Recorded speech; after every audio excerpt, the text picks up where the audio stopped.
Kulian TV atibati chopu yamakadai kuteerera panguva dzino ichannel inonzi Kulian TV ndo patinokupai nhau maupdates nezvinhu zvese zvinenge zvichiitika kunyika kwedu kuZimbabwe koko. Nhasi iko zvinezvi ndiri kutambira shoko riri kunzi paBed Bridge border post pakaloka kuti this is the current situation muri yeZimbabwe iri kuitika. So kuna vanhu vari kutravela, I think this is very important kuti mugare muchiziva kwamakananga kwacho. Unogona kungorarapo musazofungira ana baba kuti wanga wazononoka kusvika uchiite chi, right? Nyaya iri apa border apa pane nyaya yakanetsa nezuro kuparliament pachitaurwa kuti zoni imimi vanhu muri kuti nekanguka kuti dheri rakamuri kuita because imimi mukutaura kuti matogadzira mamwe maborder inside the country.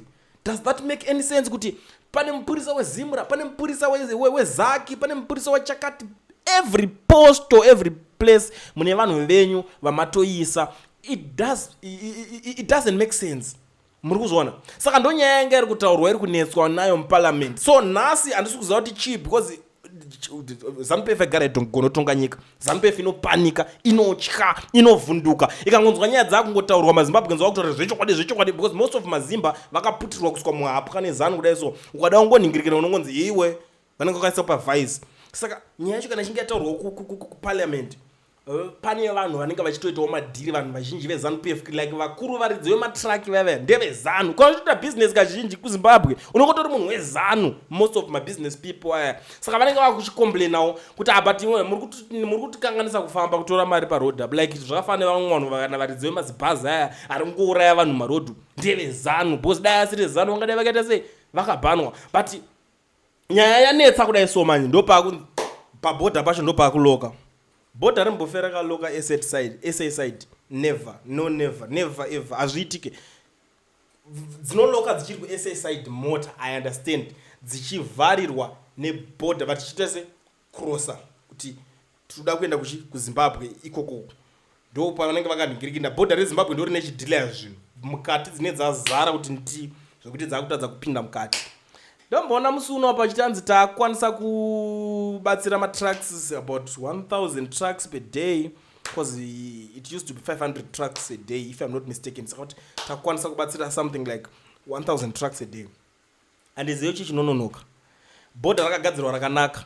And iziyo to why vasingawedzere employment paborder. And mari yacho iri kumbobudgeterwe chi. Inini what I believe. Azvinoto ukasvika border umbonzi mirira ninga ari kuya panongoda ngoti uchingosvika mota yako inofanira ngoscanwa automatic. Ninga apinda border.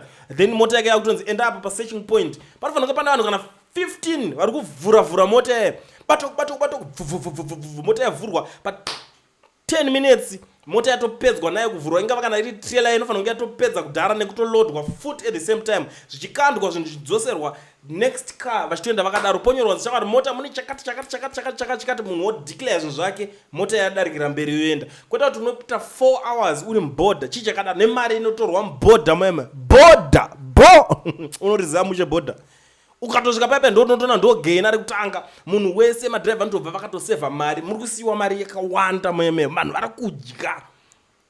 Budza munhu kuti paborder womudza zvesalary anokuzo salary ndiani vakutorwira kuti unoshandapo paborder pacho kuti nditoda kutombopindawo ipapo. So from there ndo pakunzi vakugadzirawo mamwe maposts murodhum. Saka uchirara paborder ipapo unopedzera wakuda unosanganawo nemamwe maproblems muroad vakakugarira zvavo vakomana vane zvimuforimbo zvavo zvekutotora mari. Mune chiumoto border. Saka ndizoti nguva yese inenge yapedza zvichisechwa zvinhu inenge richi ndopenzi chichiitawo zvinhu zviri tara paborder ipapo vanhu vazoniningirira kumberi havana kuda kuzviteerera. Ina handisi kuziva muri yeZimbabwe nyaya yamuri kuona sei. Ndangoti ndingokuzivisai zviri kuitika paborder. Kulian TV I'm out. Kulian TV team VAT asi vanhu vachishamsika. Kulian TV haichatsika saka subscribe wozolaika nechawana zvesapana chichazosha. Everybody say Kulian yeah. Information is brilliant yeah. Everybody say Kulian